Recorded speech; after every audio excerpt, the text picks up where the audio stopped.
Hi to all, welcome to AB Talks.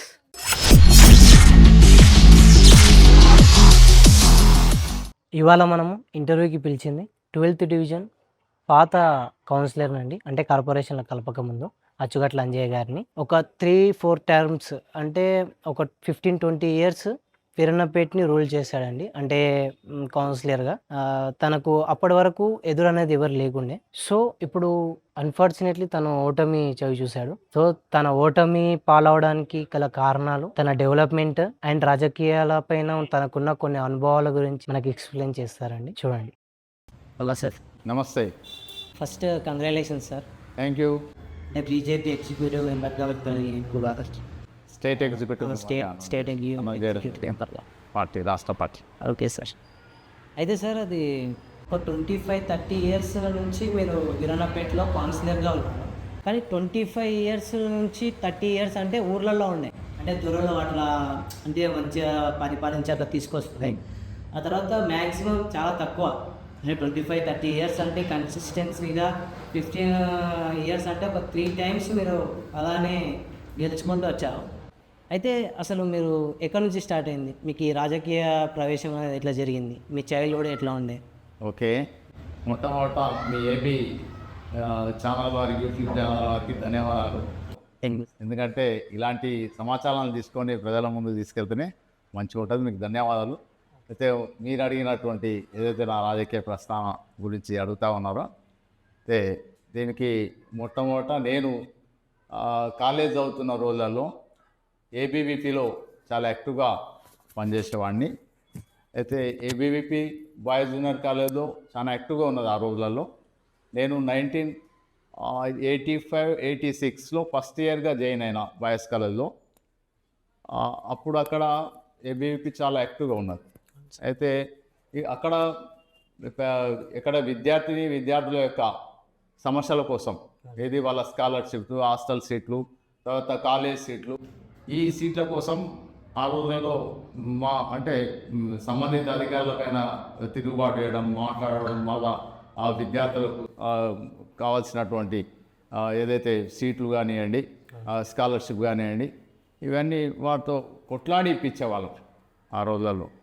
అయితే ఆ ధైర్యం అదంతా కూడా ఏబీపీ ద్వారా, అఖిల భారత విద్యార్థి పరిషత్ ఆర్గనైజేషన్ ద్వారా రావడం జరిగింది. అప్పుడు మీ వయసు ఎంత ఉంది? అప్పుడు నా వయసు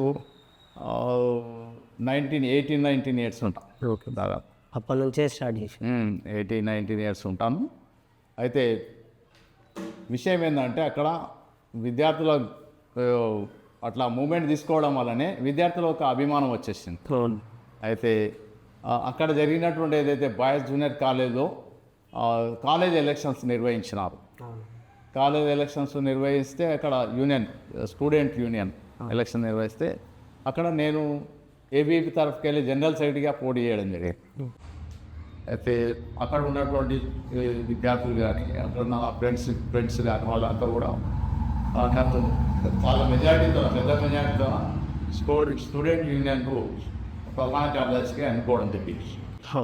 ఫస్ట్ ఆఫ్ ఆల్ అక్కడ నుంచే నా రాజకీయ ప్రస్థానం స్టార్ట్ అయింది. అంటే మీరు అనుకోలేదు, మీరు ఎక్స్పెక్ట్ చేయలేదు, అంటే అంత చిన్నదాని నుంచి ఇట్లా కౌన్సిలర్ మళ్ళీ అట్లా రాజకీయాలకు వస్తాను, అది అక్కడ నుంచే స్టార్ట్ అయింది అన్నట్టు.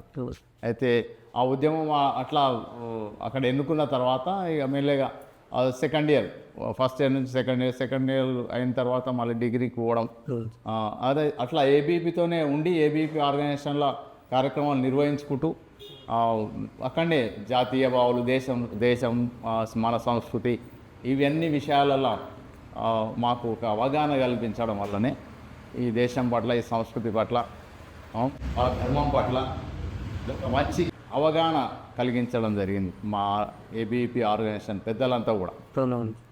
తర్వాత డిగ్రీకి వచ్చిన తర్వాత డిగ్రీలో కూడా మళ్ళీ ప్రజలకు అంటే అక్కడ కావాల్సినటువంటి విద్యార్థులు స్కాలర్షిప్స్ కానీ, హాస్టల్ సీట్లు కానీ, తర్వాత వాళ్ళకు కాలేజ్ సీట్లు కానీ, దీనిలో కొద్దిగా చురుకుగా పాల్గొని చేసేవాళ్ళం.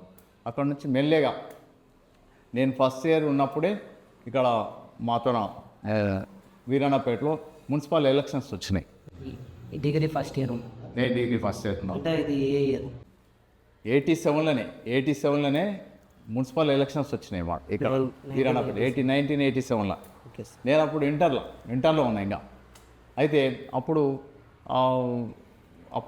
అప్పుడే నాకు మెల్లగా రామ్లానా గారు, అప్పట్లో బీజేపీ రామ్లానా అంటే ఫేమస్, మంచి నాయకుడు, పెద్ద నాయకుడు ఆయన. ఆ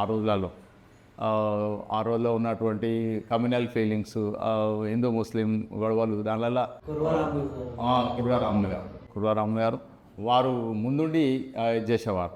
వాళ్ళ అడుగుజాడల్లోనే మెల్లగా నేను స్టూడెంట్గా ఉంటి కాబట్టి మెల్లగా ఆయన స్పీచెస్ కానీ ఆయన మాటలు కానీ మంచి ప్రేరణ ఉంది. ఆయన చేస్తున్నటువంటి కార్యక్రమంలో మెల్లగా ఇన్వాల్వ్ అయ్యి ఆ తర్వాత ఆయన 1987లో ఎలక్షన్లో నిలబడితే ఆయన కోసం పనిచేసి ఆయన 87లో మంచి మెజార్టీతో ఆయన గెలవడం జరిగింది. తర్వాత అదే పీరియడ్లోనే పక్కన ఇంకో వార్డు కూడా ఉన్నది, 2 వార్డులు. ఆ రోజు 2 వార్డులు కూడా బీజేపీ గెలవడం జరిగింది. జయమ్మ సత్యనారాయణ వాళ్ళ మిస్సెస్. అప్పుడు అది లేడీ అయింది, ఇది జనరల్ బీసీ అయింది. అది 1987లో. అయితే అప్పుడు ఇద్దరు రామ్లన్న గారు, జయమ్మ గారు ఇద్దరు కూడా బీజేపీకి వెళ్ళి గెలవడం జరిగింది. బీజేపీకి వెళ్ళి ఇద్దరు కూడా పక్క వాళ్ళు సేమ్ పక్క వాళ్ళే ఉన్నాయి, బీజేపీకి వెళ్ళి గెలవడం జరిగింది. అయితే ఆ ఎలక్షన్లో బాగా యాక్టివ్గా పనిచేస్తున్నాడు నేను. ఏబీపీలో యాక్టివ్గా ఉంది కాబట్టి పొలిటికల్గా కూడా ఇన్వాల్వ్మెంట్ అక్కడి నుంచి స్టార్ట్ అయింది అది. అయితే వారు మెజార్టీతో ఇద్దరు కూడా మంచి మెజార్టీతోనే గెలవడం జరిగింది, కౌన్సిల్కి వెళ్ళడం జరిగింది. ఆ తర్వాత నేను డిగ్రీ చేస్తూ స్వామి వివేకానంద యువజన సంఘం అని ఒకటి ఇక్కడ స్థాపించి ఇక్కడ ఉన్నటువంటి యూత్నంతా కూడా కలుపుకొని చాలా స్వచ్ఛంద కార్యక్రమం నిర్వహించినాం. మోటివేట్ చేస్తూ స్వచ్ఛంద కార్యక్రమం నిర్వహించడం జరిగింది. మనకు ఈ పాత గేట్ దగ్గర అసలు రోడే లేకున్నది, చాలా ఇబ్బందికరంగా. పశువులు వాళ్ళు వ్యవసాయదారులు మాత్రమే పోవడానికి చిన్న బాట ఉన్నది. అది ఆ రోజుల్లో మేము ఆలోచించి అక్కడ ఉన్నటువంటి లొటపిస చెట్లు, తర్వాత ముండ్ల కంచె, అదంతా కూడా స్వచ్ఛంద సేవ చేద్దామని అంతా యూత్ అంతా అనుకొని అక్కడ స్వచ్ఛంద సేవని మొత్తం అంతా సాఫ్ చేసి దాదాపు 1 టిప్పర్ 2 టిప్పర్లు మట్టి పోయించి రోడ్ వేయించినాం. అది మా సొంతంగా అంటే యూత్ యువజన సంఘం, స్వామి వివేకానంద యువజన సంఘం ఆధ్వర్యంలో ఫస్ట్ ఆఫ్ ఆల్ ఆ రోడ్ నిర్మాణం చేసినాం. అంటే పోవడానికి రావడానికి అందరు కూడా చాలా ఇది. అంటే అంతకంటే ముందు రోడ్ లేకున్నది, బండ్లు పోతుండే కచ్చా రోడ్డు ఉన్నది. మేము అది మంచి రోడ్ పోయడానికి రావడానికి చాలా చక్కటి రోడ్డు మట్టితో నిర్మాణం చేసినాం. ఆ తర్వాత నేను చెప్పాను కదా, రామ్లానా గారు గెలిచిన తర్వాత దానికి మంచి సిసి రోడ్ వేయించి చాలా మంచిగా ఇది చేయడం జరిగింది. ఆ రోడ్డు మేము ఫస్ట్ వేసింది అదే రోడ్డు. అసలు లేకుండా అసలు పోవడానికి రావడానికి చాలా ఇబ్బందికరంగా ఉన్నది. ఇప్పుడు ఆ వరద సత్యాన్ని ఇంటి ముందు అసలు నడవలేని పరిస్థితి ఉన్నది. కానీ ఆ రోజుల్లో ఇప్పుడు చాలా చక్కటి రోడ్డు, హైమాస్ లైటు, ఇక అవన్నీ రాను అభివృద్ధి చెందడం జరిగింది.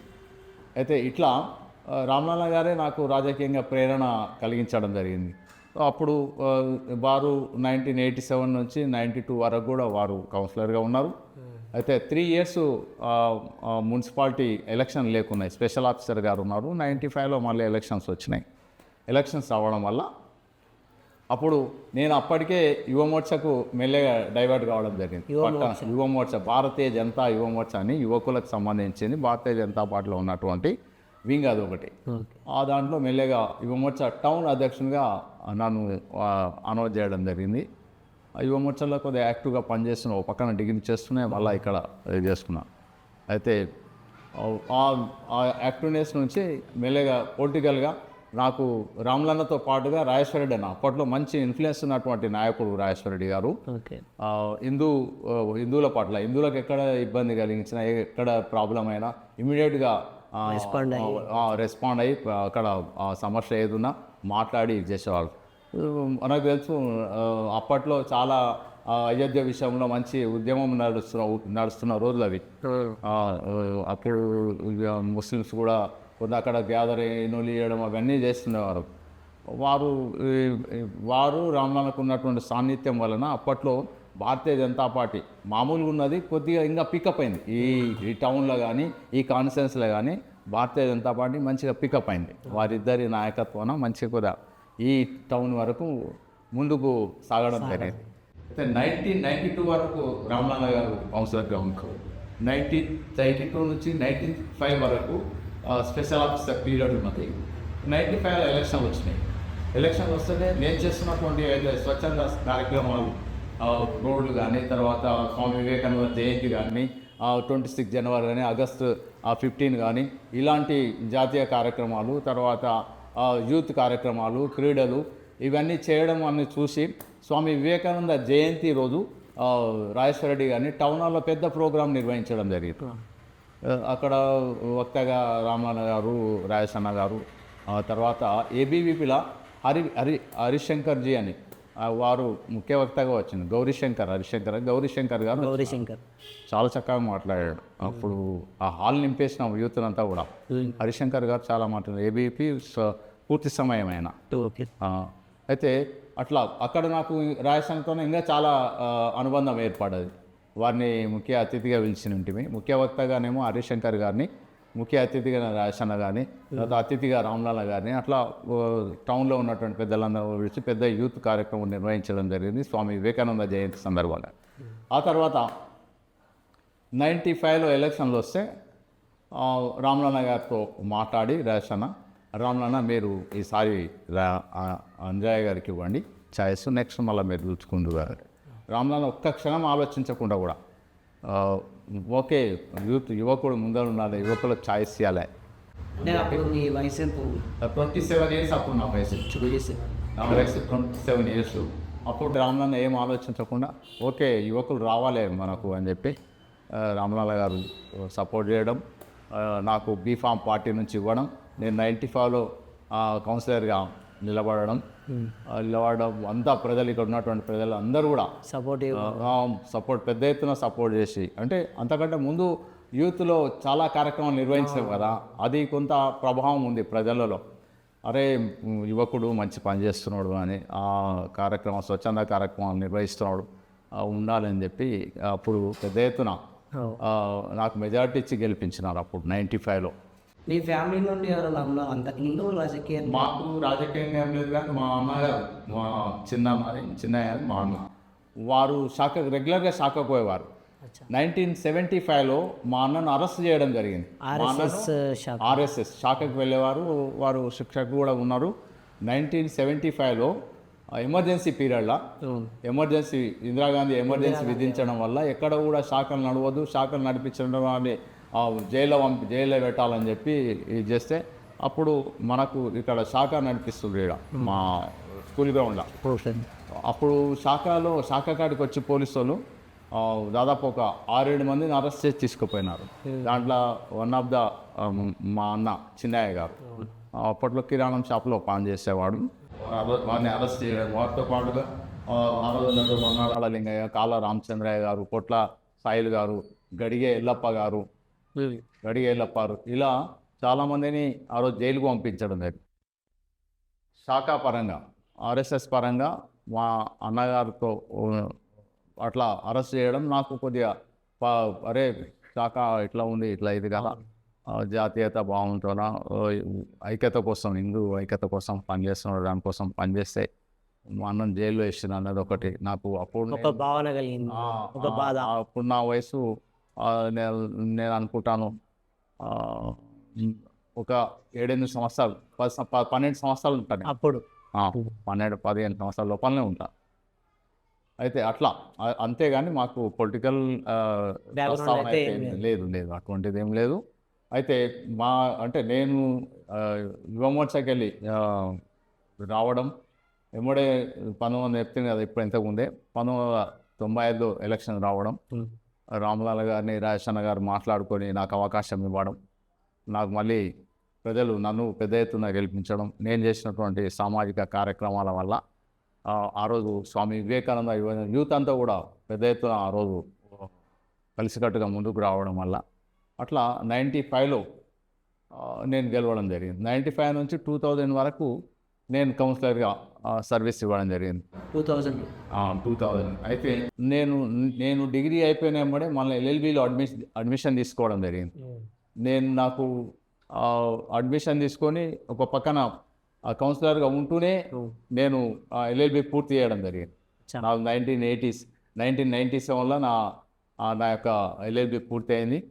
అయితే కౌన్సిలర్గానే ఉన్నా కాబట్టి నేను ప్రాక్టీస్కు తక్కువ వెళ్ళలేకపోయినాను. ప్రాక్టీస్కి వెళ్ళలేకపోయినా. 97లో నా ప్రాక్టీస్ పూర్తయింది, అది ఎల్ఎల్బి పూర్తయింది. అప్పుడేముంది 97లో ఎల్ఎల్బి అయిపోయినప్పుడే 1 ఇయర్ ట్రైనింగ్ ఉండే. 98లో నాకు పట్టా ఇవ్వడం జరిగింది. ఆ తర్వాత నేను ప్రాక్టీస్ కోసం సీనియర్ అడ్వకేట్ నాగేందర్ గారితో వెళ్ళేవాడిని. నాగేందర్ గారి ఆఫీస్కి వెళ్ళేవాడిని. తర్వాత సడ్డే నాగేందర్ గారి ఆఫీస్కి వెళ్ళేవాడిని. అయితే ఈ 95 నుంచి 2000 కౌన్సిలర్గా ఉన్న తర్వాత మళ్ళీ రామ్లాల గారికి ఆ రోజులో ఏమైందంటే టీడీపీ బీజేపీ అలయన్స్ వలన మాకు దాదాపు అప్పుడున్నటువంటి సీట్లలో మాకు ఒక 10 సీట్లు బీజేపీకి ఇవ్వడం జరిగింది. 10 సీట్లు ఇవ్వడం జరిగింది. తర్వాత మున్సిపాలిటీ వరకు ఒక కోఆప్షన్ మెంబర్ కూడా ఇవ్వడం జరిగింది. ఆ రోజు వలన బీజేపీ టీడీపీకి ఉన్న అలయన్స్ వలన. అయితే మళ్ళీ రామ్లాల గారు మళ్ళీ ఏమన్నాడు రాజేశ్వరరెడ్డి గారు, నువ్వు పోటీ చేయొద్దు, రామ్లాల పోటీ చేస్తాడు ఈసారి, నువ్వు పోటీ చేయొద్దు అని చెప్పి. ఓకే అని చెప్పి నేను కాము అయిపోయినా. రామ్లాల గారు మళ్ళా నిలబడి మెజార్టీతో మేమంతా యువకులం ఉంటాం కదా, యువకులమంతా కూడా మళ్ళీ రామ్లాల గారు సపోర్ట్ చేయడం, గెలిపించడం, వారికి అలయన్స్లో vice chairman, municipal vice chairman ఇవ్వడం జరిగింది. దానికి అలయన్స్లోనే భాగంగానే మాకు ఒక కోఆప్షన్ మెంబర్ ఇచ్చింది కాబట్టి రాజేశ్వరరెడ్డి గారు నన్ను కోఆప్షన్ మెంబర్గా పంపించడం జరిగింది. రామ్లాల గారిని వైస్ చైర్మన్గా, నన్ను కోఆప్షన్ మెంబర్గా మళ్ళీ మున్సిపల్ కౌన్సిల్కి మళ్ళీ పంపించడం జరిగింది. అట్లా కంటిన్యూయేషన్గా నేను మున్సిపాలిటీకి వెళ్ళడం జరిగింది యాజ్ ఏ కౌన్సిలర్గా, యాజ్ ఏ కోఆప్షన్ మెంబర్గా. ఆ తర్వాత మళ్ళీ 95 వరకు రామ్లాల గారు వైస్ చైర్మన్గా కొనసాగినారు. 95లో మళ్ళీ 95లో మళ్ళీ ఎలక్షన్లో రావడం జరిగింది. 2005లో ఓకే. మళ్ళీ రామ్లాల గారు రాజస్థాన్ మాట్లాడుకొని వద్దు మీరు ఈసారి అంటే అంజీబాయికి మళ్ళీ ఛాయిస్ ఇద్దాం అని చెప్పి మళ్ళీ 2005లో మళ్ళీ నేను కౌన్సిలర్గా మళ్ళీ పోటీ చేయడం జరిగింది. అంటే ఇదంతా ప్రాపర్ ఒక మంచి అండర్స్టాండింగ్తోనే రాజకీయాలు నడుపుకున్నాం మేము ఆ రోజులలో. మళ్ళీ 95లో నాకు అవకాశం ఇవ్వడం జరిగింది. మళ్ళీ బీజేపీకి వెళ్ళి మళ్ళీ కౌన్సిలర్గా గెలవడం జరిగింది. 2005 నుంచి 2010 వరకు మళ్ళీ కౌన్సిలర్గా కొనసాగడం జరిగింది. ఇట్లా ప్రజాప్రతినిధిగా కొనసాగడం వల్ల నా యొక్క ఏదైతే అడ్వకేట్గా నేను ఎన్రోల్ చేసుకోవడం జరిగిందో సడ్డే నాగేంద్ర ఆఫీస్కి వెళ్ళి, అయితే ఈ యొక్క ప్రజా ప్రస్థానంలో నేను ప్రజల సమస్యల గురించి వెళ్ళడము, మున్సిపాలిటీకి, కోర్టుకు, తర్వాత వీలైతే హాస్పిటల్, తర్వాత పోలీస్ స్టేషన్లు ఇవన్నీ తిరగడం వల్ల నా ప్రాక్టీస్ నేను చేసుకోలేకపోయాను ఎక్కువగా. అట్లా ప్రజలకే ఎక్కువ టైం ఇవ్వడం వల్ల ప్రాక్టీస్కి వెళ్ళడం నేను తగ్గిపోయింది. అసలు ప్రాక్టీస్కి స్టార్టింగ్ వెళ్ళాను కానీ ఆ తర్వాత ప్రాక్టీస్కి వెళ్ళలేదు, కోర్టుకు వెళ్ళలేదు నేను. అదే అన్ని ఇయర్స్ ఇప్పుడు పార్టీలో ఉండి అంటే పదవిలో ఉన్న ఇంకా డెవలప్మెంట్కి కానీ ప్రజల సమస్యలు పరిష్కరించుకోవడం అంటే దీంట్లోనే వాడికి ప్రాక్టీస్ కోలేదు కదా. ప్రాక్టీస్ అయితే మీకు ఎప్పుడు అనుకునే లేదా అంటే నేను తీసుకున్న ఆ ప్రొఫెషనల్ అంటే ఆ ప్రొఫెషన్గా లా కంటిన్యూ చేసి ఒక స్థాయికి వెళ్తుంటే కదా ఇట్లానే కంటిన్యూ చేసింటే నాకు ఒక సందర్భాలు అనిపించింది ఏమనంటే నేను అనవసరంగా ఈ రాజకీయంలో ఇన్వాల్వ్ అయిన ప్రాక్టీస్ నేను ఓట్టుకుంటున్నానేమో అనిపించింది. కానీ అప్పటికే నేను దీంట్లో బాగా వెళ్ళిపోయినా, డీప్గా వెళ్ళిపోయినా. కొన్ని సందర్భాల్లో నాకు రాజేష్ రామ్లాన్న రెగ్యులర్గా చెప్తుంది, నువ్వు ప్రాక్టీస్కి పోయా నా మాట, నువ్వు ప్రాక్టీస్కో అని. కానీ ప్రాక్టీస్కి పోతే ప్రజలకు దూరం అయ్యే అవకాశం ఉంటుంది. ఇప్పుడు ప్రజలు ఆ రోజుల్లో ఏముంటుండే అంటే చాలా మటుకు వాళ్ళ రేషన్ కార్డులు కానీ, తర్వాత ఆరోగ్యశ్రీ కార్డులు కానీ, తర్వాత స్టూడెంట్స్ పిల్లల యొక్క వాళ్ళ సర్టిఫికెట్, బీసీ సర్టిఫికెట్ అని, తర్వాత ఇంకా ఏవైతే ఇన్కమ్ సర్టిఫికెట్లు అని, వీటి కోసం చాలా ఇబ్బంది పడుతుంది. ఆ రోజు చాలా ఆఫీసర్లు చాలా తక్కువ, వాళ్ళకు ఆ పిల్లలకు ఆ సర్టిఫికెట్లు ఇప్పించాలి. తర్వాత ఇది అంటే సమస్యల కోసమే ఈ ఆఫీస్లో తిరగడం వల్ల నేను కోర్టుకు వెళ్ళలేకపోయినా. అట్లా నేను చాలా గ్యాప్ అయినా కోర్టు. ఓకే. ఈ ప్రజా ప్రస్థానంలో ఉండే ప్రజలకు సంబంధించినటువంటి సమస్యలు చూసుకోవడం వల్లే ఆ విధంగా 2010 వరకు నేను ఉండడం జరిగింది. తర్వాత తెలంగాణ ఉద్యమం, తర్వాత ఇంకొకటి ఏంటంటే 95లో భారతీయ జనతా పార్టీకి వెళ్ళి ఎమ్మెల్యేగా రాజేష్ అన్న గారు అంటే పొలిటికల్గా భారతీయ జనతా పార్టీ మాకు బేసు. అంటే రామ్లాల కానీ నేను కానీ రాజేష్ అన్న కానీ మేమంతా కూడా. అయితే 1995లో ఆయన నిలబడ్డాడు రాజేశ్వర రెడ్డి గారు. 15,000 ఓట్లు ఆ రోజులలో రావడం జరిగింది. 94లో ఆయన నిలబడ్డాడు. తర్వాత మళ్ళీ ఆయనకు అవకాశం భారతీయ జనతా పార్టీకి రాకుంటే ఆయన ఏం చేసిండంటే ఎప్పటికే ప్రజలలో ఒక వాతావరణం వచ్చింది, రాజేశ్వర రెడ్డి గారిని ఎమ్మెల్యే చేయాలని. 2009 ఎలక్షన్లో మళ్ళీ ఆయన అంటే బీజేపీకి వెళ్ళి కాకుండా ఇండిపెండెంట్గా పోటీ చేయాలి. బీజేపీకి వెళ్ళి ఇవ్వలేదు ఆయన, బీఫామ్ ఇవ్వలేదు. బీజేపీ ఇవ్వకుంటే ఇండిపెండెంట్గా పోటీ చేయడం జరిగింది. ఇండిపెండెంట్గా గ్యాస్ స్టవ్ గుర్తుకెళ్ళి ఆయన ఎమ్మెల్యే గెలవడం జరిగింది. అయితే 2 years పాటు ఆయన ఎమ్మెల్యేగా ఉన్నాను. తర్వాత హార్ట్ అటాక్ వల్ల వారు పరమపదించినారు, చనిపోవడం జరిగింది. ఆ తర్వాత 2010 తెలంగాణ ఉద్యమం పెద్ద ఎత్తున నడుస్తుంది అప్పుడు ఆ రోజులలో. 2014లో తెలంగాణ రావడం, మళ్ళీ ఎలక్షన్ పెట్టడం, అట్లా ఆ విధంగా ఇదైపోయింది. మళ్ళా 2014లో మళ్ళీ మున్సిపల్ ఎలక్షన్స్ వచ్చినాయి. అప్పుడు ఇది మహిళా ఏదైతే ఈ వార్డు ఉందో అది మహిళగా అయింది. మహిళగా అయితే ఆ రోజుల్లో ఇక మనం చూసినాం మహిళ ఎవరు లేరు కదా అని ఆలోచనతో మళ్ళీ మా మిస్సెస్ నిలబెట్టడం జరిగింది.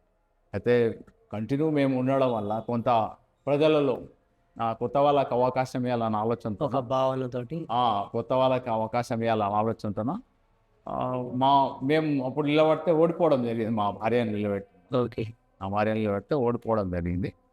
ఆ తర్వాత మళ్ళీ ఓడిపోయినప్పటికీ కూడా ప్రజలకేం దూరం కాలేదు. అయితే 2010 వరకు 9 నుంచి 10 వరకు కూడా నేను కోసాగా మీరు రాజేశ్వర రెడ్డి గారు 11లో మరణించడం, ఉప ఎన్నికలు రావడం, ఉప ఎన్నికల్లో ఎన్ఎం శ్రీనివాసరెడ్డి గారు భారతీయ జనతా పార్టీకి వెళ్ళి నిలబడడం, వారు భారతీయ జనతా పార్టీకి వెళ్ళి ఎమ్మెల్యేగా గెలుపొందడం.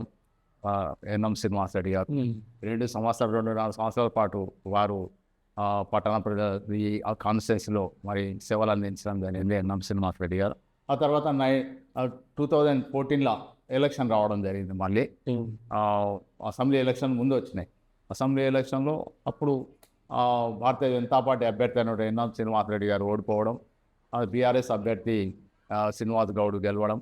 తర్వాత ఇమ్మీడియట్గా ఈ అసెంబ్లీ ఎలక్షన్లు అయినా మళ్ళీ ఈ మున్సిపల్ ఎలక్షన్స్ పెట్టడం. మున్సిపల్ ఎలక్షన్లో నేమ్ అంటే ఇక్కడ మహిళ అయింది, అది బీసీ జనరల్ అయింది. ఇక్కడనేమో మా మిస్సెస్ని నిలబెట్టడం, అక్కడనేమో రామ్లాలకు అవకాశం కలిగించడం జరిగింది. అక్కడ ఆ వార్డులో రామ్లాన, ఈ వార్డులో నేను అంటే నా భార్య నిలవడం జరిగింది. అయితే ఇక్కడ మేము ఇదే ఎప్పుడు అతనేనా అన్న ఆలోచనతోన, వారేనా అనేది ఆలోచనతోన ప్రజలు కొద్దిగా మార్పు కోరడం వల్ల మేము ఓటమి చెందడం జరిగింది. అక్కడ రామ్లానకి ఆల్రెడీ గ్యాప్ అయినది కాబట్టి అక్కడ ప్రజలు కూడా ఎప్పుడు ఆయన ఓడిపోయినా నేను ఓడిపోయినా ప్రజల మధ్యనే ఉన్నాం కాబట్టి ఆ సత్సంబంధాల ప్రజలతో మమేకమై పనిచేస్తున్నాం కాబట్టి ఆ డిస్టర్బెన్స్ లేదు మాకు. వారిని కూడా రామ్లానని అక్కడ పెద్ద ఎత్తున మెజార్టీతో అక్కడ గెలిపించడం, నీలకంఠ గుడి ఏరియా ఆ ఏరియా గెలిపించడం జరిగింది. ఇక్కడ మేము ఓడిపోవడం జరిగింది. తర్వాత వారిని మళ్ళీ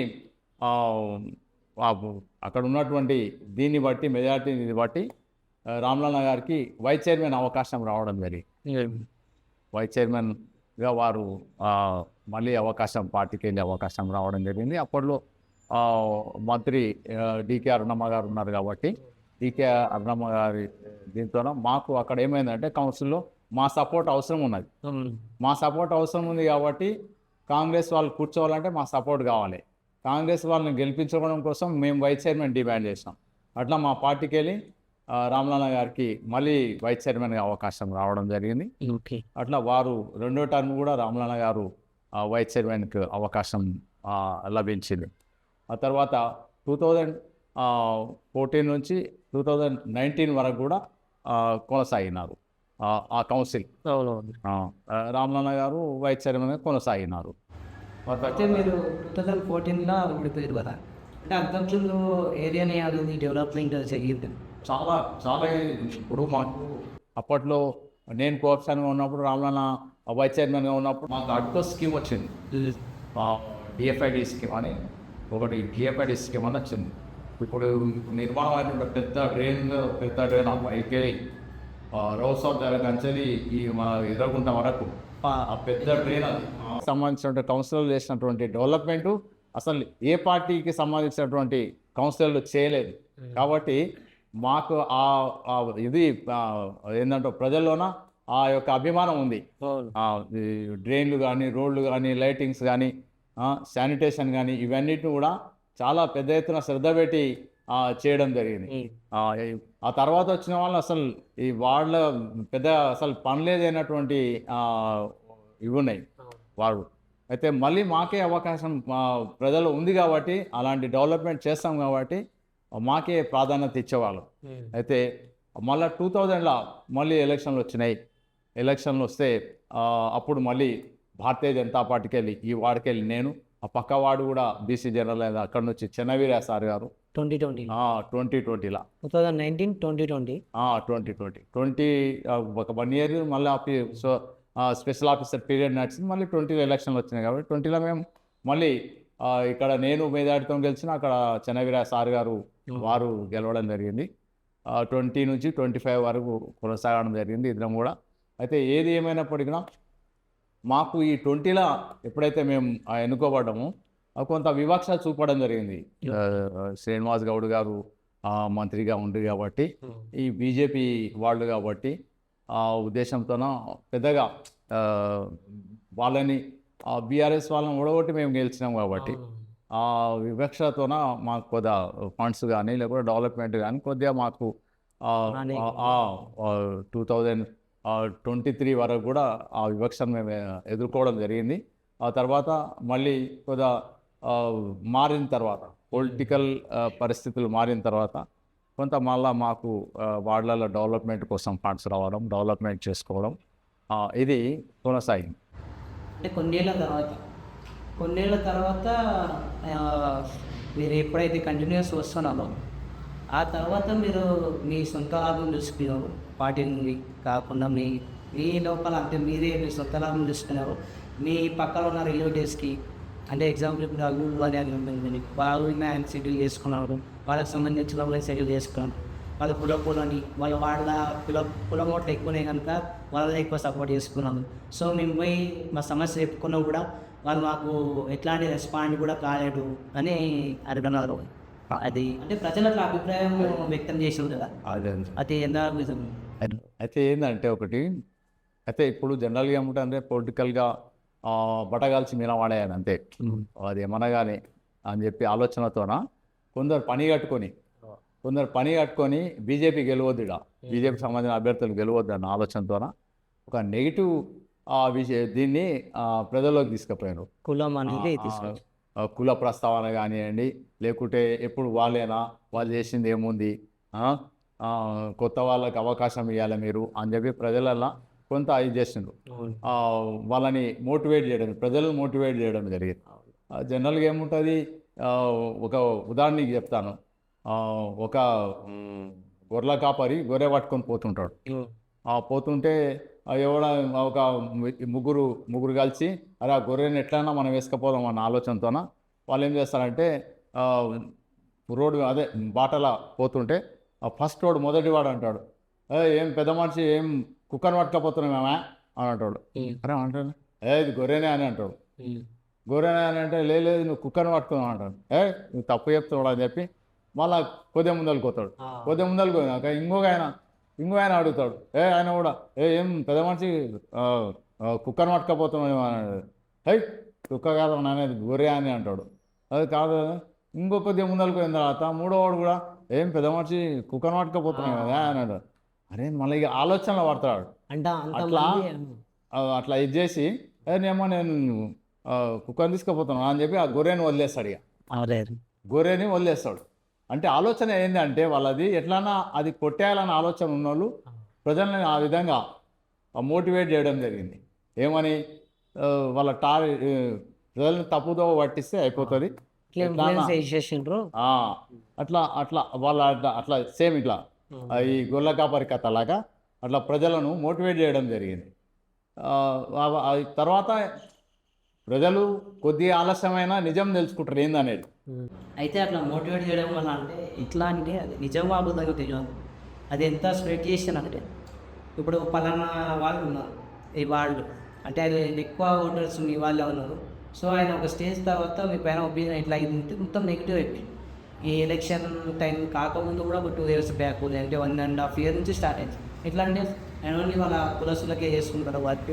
నేను పలానా పోయి అలా ఇట్లా లైట్ వస్తలేదు, ఇట్లా వాటర్ వస్తలేవు, ఇట్లా ప్రాబ్లం ఉందన్నా అంటే అరే చేపిస్తా బాబు అని ఒకరోజు ఇట్లా పోస్ట్పోన్ చేయడం. మళ్ళీ రెండోసారి అడిగితే లేదు నువ్వు నాకేమైనా ఓటేసావు, మళ్ళీ నాకు కులస్తులే నాకు గెలిపించారు, నువ్వేమి వేయలేవు, నువ్వెవరివి, నువ్వు ఇంకో పార్టీకి వేసినావు, ఆ పార్టీ నువ్వే అనుకో, లేదంటే నాకు ఫండ్స్ రావట్లేదు, మేము పైన మీరు అదిగి ఇప్పించుకున్నారు వేరే పార్టీని, మా పార్టీ లేదు కదా, ఇట్లా చేస్తారు కదా నీకు అని అట్లా అన్నారని మీరు అన్నారా లేదా తర్వాత విషయం. కానీ అది ఒకరి నుంచి దగ్గర మ్యాక్సిమం మెంబర్స్ అందరికీ రీచ్ అయిపోయింది. అంటే ప్రతి ఒక్కరికి స్ప్రెడ్ అయిపోయింది. నిజంగానే మీరు ఆ మాట ఉన్నారా? లేదు, ఈ రాజకీయ అవగాహన ఉన్న వాళ్ళు ఎవరు కూడా ఆ మాట అనరు. ఎందుకనంటే ఎప్పుడు ప్రజల్లో ఉండేటోళ్ళం కదా, ఎవరిని దూరం చేసుకోవాలన్న ఆలోచన ఏ పొలిటికల్ లీడర్కి ఉండదు, ఉండకూడదు కూడా. అట్లా నేను చెప్తే కదా ఇప్పుడు జస్ట్ గొర్రె కథ చెప్తే కదా మీకు, అట్లా ప్రజలను తప్పుదో పట్టించినది బట్టగాల్చి మీన వాడేస్తే అదే నడుస్తుంటారు నడవని అనే ఆలోచనతో అదే పంతాలో పనిచేయడం జరిగింది. తప్పే నిజంగా కూడా. ఇప్పుడు సపోజ్ మాకు నేను ఒక లీడర్ పేరు చెప్పదు, నేను శాంక్షన్ చేసి తీసుకొచ్చిన ఒక రోడ్డు కానీ మోరీ కానీ లేకుంటే ఇంకేదా కానీ, ఓకే, ఆడేమవుతుందంటే మేము ఇనాగ్రేషన్ చేసుకుంటాం, ఫౌండేషన్ స్టార్ట్ చేస్తాం. ఆడ ఇంకోరు వేరే పార్టీకి సంబంధించిన వాళ్ళు వచ్చి నిలబడి ఆడ 14వ వార్డులో రోడ్డు నిర్మాణం పలానా లీడర్ అంటే నేను అనేది ఏంటంటే నీకు సంబంధం లేదు, నీకు నువ్వు దాంట్లో ఏం చేసిన పని లేదు, ఏం లేదు. అట్లా ప్రజలను సోషల్ మీడియా ద్వారా ఏమవుతుందంటే అదే ఇదే సోషల్ మీడియా చూసేటోళ్ళకి ఏమనిపిస్తుంది అదే వాస్తవం అని అనుకుంటారు, ఇన్ఫ్లుయెన్స్ అయిపోతారు. వాస్తవం ఏదనేది మనకు తెలియదు కదా. అయితే ఇక్కడ పొరపాటు ఏంటంటే సోషల్ మీడియాను నేను ఎక్కువ శాతం ఉపయోగించుకోకపోవడం కూడా కొంత పొరపాటు. సోషల్ మీడియా నేను కూడా చేసిన ప్రతి పనిని కూడా సోషల్ మీడియా పెట్టింటే అది కొంత ప్రజల్లో కూడా పాజిటివ్గా ఉండే అవకాశం ఉంటుండే. అట్లా అయితే అట్లా కాదు, మీరు ఇప్పుడు అంటే రిజల్ట్ అట్లా అంటే మీకు అనుకూలంగా రాలేదు కదా, అంటే ఓడిపోయింది కదా, దాని నుంచి నిలబడటేమో ఇంకా పైన రాజకీయాలు ఇక దాని రాజకీయంగా వద్దనుకునేది ఏముండదు. ఎవరైనా మంచి యాక్టివ్ పర్సన్ ఉన్నాడు అనుకో మా బీజేపీకి వెళ్ళి తప్పనిసరి గెలిపిస్తాం. ఇప్పుడు నాకెట్లా అవకాశం ఇచ్చారో మా పెద్దలు, నేను తప్పనిసరి మా పార్టీకి సంబంధించిన మా పార్టీలో యాక్టివ్గా పనిచేస్తున్న వాళ్ళకి తప్పనిసరి అవకాశం ఇస్తాం. అర్థమైందా? ఇవ్వాల్సింది కూడా ఇవ్వాలి, లేకుంటే మాతోనే ఇది కావద్దు కదా. కాబట్టి అట్లా మేము ఆలోచించినాం. అయితే మొన్న జరిగిన ఈ విషయం ఏంటంటే అక్కడ కొత్త వాళ్ళకి అవకాశం ఇచ్చినాం. నీలకంఠం గుడి ఏరియాలో 33 డివిజన్ల 12 డివిజన్ల నేనే నిలబడడానికి రీజన్ అంటే ఇది ఒకటే రీజన్, ఏది డిప్యూటీ మేయర్ కోసం ప్రయత్నం చేసుకోవచ్చు అన్న ఆలోచనతోనే మేము ఆ విధంగా పోటీ చేయడం అనేది. అప్పటికే నేను చెప్తే కదా ఇప్పుడు గొర్రె కథ, ఆ విధంగా ప్రజలను మోటివేట్ చేసి పాడేసినారు, డబ్బులు విపరీతంగా పెట్టడం జరిగింది. సరే ఏదేమైనప్పుడు కొద్దిగా తర్వాత అయినా అసలు నిజం ఏంది అనేది ప్రజలు తెలుసుకునే అవకాశం ఉంటుంది. అయితే మీకు దృష్టిలో అంటే నేను రాజకీయంగా ఉన్నారు, రాజకీయంగా కాకుండా మీరు వాళ్ళని పాలించిన నాటి దాకుండా ఉంటాం. అసలు డెవలప్మెంట్ అంటే కొత్తగా వచ్చే వాళ్ళకు కూడా తెలుస్తుంది, అంటే ప్రజలకు కూడా తెలియాలి. అంటే డెవలప్మెంట్ అంటే ఏంటి, ప్రజలని సమస్య ఒక సమస్య వచ్చిందంటే దాన్ని ఎట్లా పరిష్కరించారు? ఇప్పుడు జనరల్గా ఏముంటుందంటే వార్డు సమస్యలు ప్రధానంగా ఏముంటాయంటే మొట్టమొదట వాటర్ కోసం ఉంచుకోవాలి, నీళ్ళ తర్వాత శానిటేషన్ పట్టించుకోవాలి, తర్వాత లైట్లు పట్టించుకోవాలి. ఈ 3 ప్రధానంగా మౌలికమైనటువంటి వసతులు ప్రజలకు కల్పించాల్సిన అవసరం ఉంటుంది. ఈ 3కి పెద్ద ఖర్చు ఏమి ఉండదు. రెగ్యులర్ మున్సిపాలిటీ చేస్తున్నటువంటి పనులు ఈ 3 కూడా. నీకు ఎక్కడంటే కన్స్ట్రక్షన్ వర్క్స్ ఏవైతుంటావో ఈరోజు డ్రైన్లు కానీ, తర్వాత రోడ్లు కానీ, తర్వాత కమ్యూనిటీ హాల్స్ కానీ, దీని విషయాలలో మనకు మున్సిపల్ ఫండ్స్ సరిపోవు. ఎప్పుడన్నా స్పెషల్ ఫండ్స్ వస్తేనే దాని ద్వారానే నిర్మాణం చేసుకోవాలి. ఇన్ఫ్రాస్ట్రక్చర్ కింద మనకు కొంత స్టేట్ ఫైనాన్స్ ఇన్ఫ్రాస్ట్రక్చర్ కింద కొంత డబ్బులు రావడం వల్లనే ఈరోజు రోడ్లు కానీ, డ్రైన్లు కానీ అంటే ఇది రాజకీయ పరంగా అట్లా చూసి ఏమి ఇయ్యరా? అంటే పార్టీ పరంగా చూసి కాకుండా అది ఏం చేస్తారు ఫండ్స్ వచ్చినప్పుడు జనరల్గా ప్రతిపక్ష వార్డులకు కొద్దిగా తక్కువనే ఇస్తారు, వాళ్ళ పాలిత వార్డులకు కొద్దిగా ఎక్కువనే ఇచ్చుకుంటారు, వాళ్ళ చేతుల పని కాబట్టి. ఈ మేము అయినా కూడా మేము ఆ వివక్షను ఎదుర్కొని కూడా డెవలప్మెంట్ చేసుకున్నాం. మాకున్నటువంటి రాజకీయ చతురత ఉపయోగించి డెవలప్మెంట్ విషయంలో వారితో మాట్లాడడం, వాళ్ళకి పడనలతో ఏడవైనా వ్యతిరేకత అనేది ఉంటుంది. ఎవరిని కలిస్తే ఏమవుతుంది అనేది దాని ద్వారా అట్లా తెలుసుకొని మనకు మన వాళ్ళకు కావాల్సిన డెవలప్మెంట్ను ఎక్కడ కూడా ఇబ్బంది కాకుండా చేయడం జరిగింది. ఇంకా చాలా ఈ వాళ్ళల్లో చాలా కొత్త కొత్త ఏరియాలు అయినాయి మనకు. ఈ మనకు ఈ నీలకంఠ స్వామి గుడి ఏరియాకు కొద్దిగా తక్కువనే, కానీ ఈ 12 డివిజన్ ఏదైతే ఉందో 12 డివిజన్కు మనకు బైపాస్ రోడ్ రావడం వల్ల ఈ పక్కన కొత్తవాడ శివాలయం వెనకాల ఈ పెద్ద ఏరియాలంతా కూడా కొంత ఇండ్ల నిర్మాణం జరుగుతుంది. అక్కడ రోడ్లు కానీ డ్రైన్లు కానీ పైప్ లైన్లు కానీ లేవు. దానికోసం ప్రపోజల్ పెట్టడం జరిగింది కానీ ఫండ్స్ లేకపోవడం వల్ల కాలేదు. అది కూడా కొంత ఇబ్బందికరంగా ఉండే. అంటే రాజకీయాల్లో మీ సీనియారిటీని బట్టి అంటే 20-25 ఇయర్స్ 30 ఇయర్స్ వరకు మీరు పరిపాలించి ఉండేదా? వార్డ్ డెవలప్మెంట్ ఏదని అంటే వాళ్ళందరి సమస్యలు తెలుసుకొని పరిష్కరించారు, మంచిగా పార్టీలు ముందుకు వెళ్ళడం ఉందా? అందరూ ఏమనుకున్నారంటే 25-30 ఇయర్స్ ఎక్స్పీరియన్స్ ఉంది కనుక ఈయన ఒక ఎమ్మెల్యే క్యాండిడేట్, ఎమ్మెల్యే కూడా నిలబడే అవకాశం కూడా ఉండొచ్చు. కానీ ఆయన ఎందుకు ఈ దాంట్లో ఓడిపోవడం వల్ల, ఇప్పుడు మొన్న జరిగిన ఎలక్షన్ ఓడిపోవడం వల్ల ఇక నిలబడకపోవచ్చు, అసలు రాజకీయాలని చేయొచ్చు అని నిజంగానే రాజకీయాలని మీరు వదిలేస్తారు? అట్లా ఏమి ఉండదు. రాజకీయం ఇప్పుడు ఎట్లుంటుందంటే మేము కింది స్థాయికి వెళ్ళి వచ్చినాం కాబట్టి ఇక మాకు నేను పోయి ప్రాక్టీస్ చేసుకునే పరిస్థితి కూడా ఉండదు. ఎందుకంటే కోర్టుకు పోయి మళ్ళీ ఇప్పుడు నేను మళ్ళీ ప్రాక్టీస్ మొదలుపెట్టి ఇది చేసుకునే పరిస్థితి కూడా ఉండదు. కాబట్టి పార్టీ కోసం, భారతీయ జనతా పార్టీ కోసం నాకు మళ్ళా కొత్తగా రాష్ట్ర కార్యవర్గ సభ్యులు బాధ్యత ఇచ్చింది కాబట్టి పార్టీ పని చేసుకుంటూ రాజకీయాలు చూసుకుంటాం. తర్వాత విషయం ఏంటంటే మాకు అంటే చాలా ఏళ్ళ నుంచి కూడా రామలన్న కానీ నేను కానీ ఈ పార్టీని డెవలప్మెంట్ చేయడం కోసం చాలా కాలాన్ని మేము ఖర్చు చేయడం జరిగింది. నాకంటే కూడా రామలన్న గారు తన జీవితకాలం అంతా కూడా పార్టీ కోసం పనిచేసారు. వారు అంటే ఒక 40 ఇయర్స్ పూర్తిగా పార్టీ కోసమే పనిచేయడం జరిగింది వాడు రామలన్న గారు. కాబట్టి ఏదేమైనప్పటికీ మళ్ళా వేరే పోయి మళ్ళీ అది చేయాలి ఇది చేయాలి అన్నది ఏముండదు. పార్టీ కోసం పనిచేస్తాం, మళ్ళీ పార్టీ ఏమైనా అవకాశం ఇస్తే ముందుకు పోతాం, లేకుంటే పార్టీ కోసం అయితే రెగ్యులర్గా పనిచేస్తూ ఉంటాం. ఇక చాలా ఏళ్ళ నుంచి కూడా పార్టీ కోసం పనిచేస్తూనే ఉంటాం. మిగతా ఏంటంటే గతంలో మేము చాలామందికి ప్రస్తావన వచ్చింది కాబట్టి మేము చేసిన ఉద్యమాల గురించి చెప్పాల్సిన అవసరం ఉంది. ఈ పాలమూరులో చాలామంది లేబరు అంతా కూడా, ముఖ్యంగా వీరాణపేట కానీ టీటీగుట్ట కానీ ఏదో స్లమ్ ఏరియాలంతా కూడా లేబర్ చాలామంది అవి పనిచేసుకుంటూలే. అయితే మేము మొట్టమొదట చాలా సంవత్సరాల పాటు పోరాటం చేసుకుంటూ వచ్చినాం. దేనికోసం చేసినామంటే ఈ ప్రజలకు పక్కా ఇండ్లు కట్టేయాలని చెప్పి, తర్వాత వాళ్ళకు ఉపాధి కల్పించాలని చెప్పి చాలా ఉద్యమాలు చేసినాం. తర్వాత పెద్ద రైతు ఉద్యమం చేసినాం. తర్వాత 1990లో మేము గుడి నిర్మాణం ఏది మా బాబ్రీ మస్జిద్ కూల్చడం కోసం ఇక్కడ నుంచి రామలన్న గారి ఆధ్వర్యంలో దాదాపు ఒక 100 మందిని అయోధ్యకు పోవడం జరిగింది. కరసేవకులుగా 100 మంది అయోధ్య వెళ్ళడం జరిగింది. అయితే అట్లా చాలా ఉద్యమాలు చేయడం, ఒక అయోధ్య ఉద్యమం కాదు, పేదలు ఇండ్ల కోసం ప్రయత్నం చేయడం జరిగింది. పేదలకు ఉచితంగా పట్టాలు, ఇప్పుడు 523 సర్వే నెంబర్ ఏదైతే వివాద స్థలం ఉందో దాదాపు నాకు తెలిసి ఆడ ఒక 300 ఎకరాలు 400 ఎకరాల పొలం, ఇది వ్యవసాయ భూమి ఉండేది. అది అంటే బీడుబడ్డ భూమి, గవర్నమెంట్ భూమి, అసైడ్ భూమి 523 సర్వే నెంబర్ల. అప్పట్లో మేము పోరాటం చేయడం వల్లనే ఈ బీడీ కార్మికులకు, తర్వాత గుమాస్తాలకు, బట్టల దుకాణాలు పనిచేసే గుమాస్తాలకు, థియేటర్లో పనిచేసే వాళ్ళకు, తర్వాత ఇంకా వివిధ దానిలలో పనిచేస్తున్నటువంటి కార్మికులకు అందరూ కూడా పట్టాలు ఇప్పించడం జరిగింది. గవర్నమెంట్ నుంచి పోరాటం చేసి వాళ్ళకి పట్టాలు ఇప్పించడం జరిగింది. ఆ పట్టాలు తర్వాత వచ్చినటువంటి గవర్నమెంట్ వాళ్ళు వాళ్ళ పట్టాలు తీసుకొని మీకు డబుల్ బెడ్రూమ్ ఇస్తాం అది ఇస్తామని చెప్పి ఏది ఇవ్వలేదు పాపం. వాళ్ళు నిరాశకు గురి కావడం జరిగింది.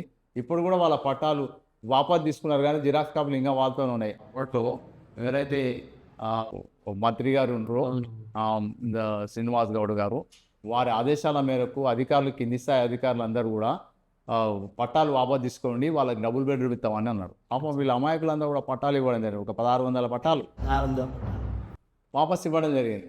కానీ వాళ్ళకి ఎవరు కూడా డబుల్ బెడ్రూమ్లు ఇవ్వలేదు.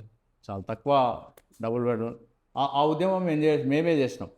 వాళ్ళకి పట్టాలు ఇవ్వాలని అప్పట్లో కాంగ్రెస్ గవర్నమెంట్ ఉన్నది. మేము పోరాటం చేసి వాళ్ళకు పట్టాలు ఇప్పిస్తే ఈ గవర్నమెంట్ వచ్చినాక, బీఆర్ఎస్ గవర్నమెంట్ వచ్చినాక వాళ్ళతో పట్టాలు తీసుకున్నారు డబుల్ బెడ్రూమ్ ఇస్తామని. కానీ ఇవ్వలేదు వాళ్ళు. ఎవరికి ఇచ్చినో డబుల్ బెడ్రూమ్ మనందరికీ తెలుసు.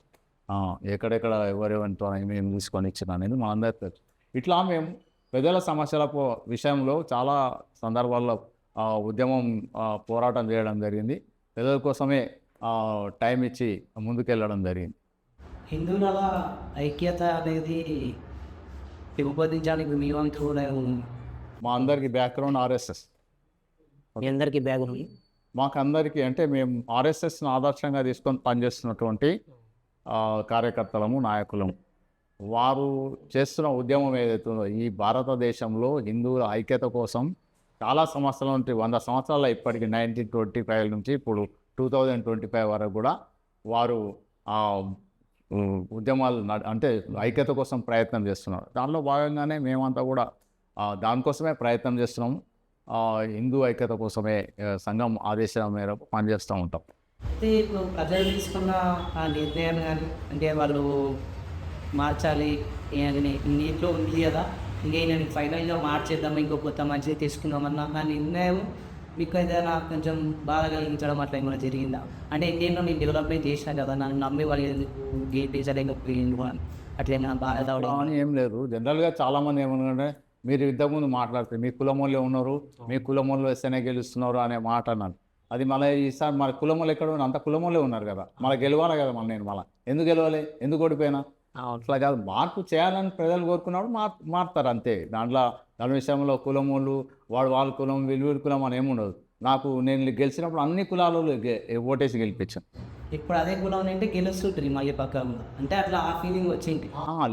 ఏమంటారా అట్లా అనుకుంటే గెలవాలి కదా, నేను గెలవలేదా అంటే అట్లా ఉండదు.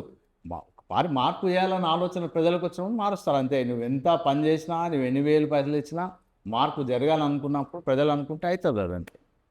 Okay, thank you. Thank you. Right.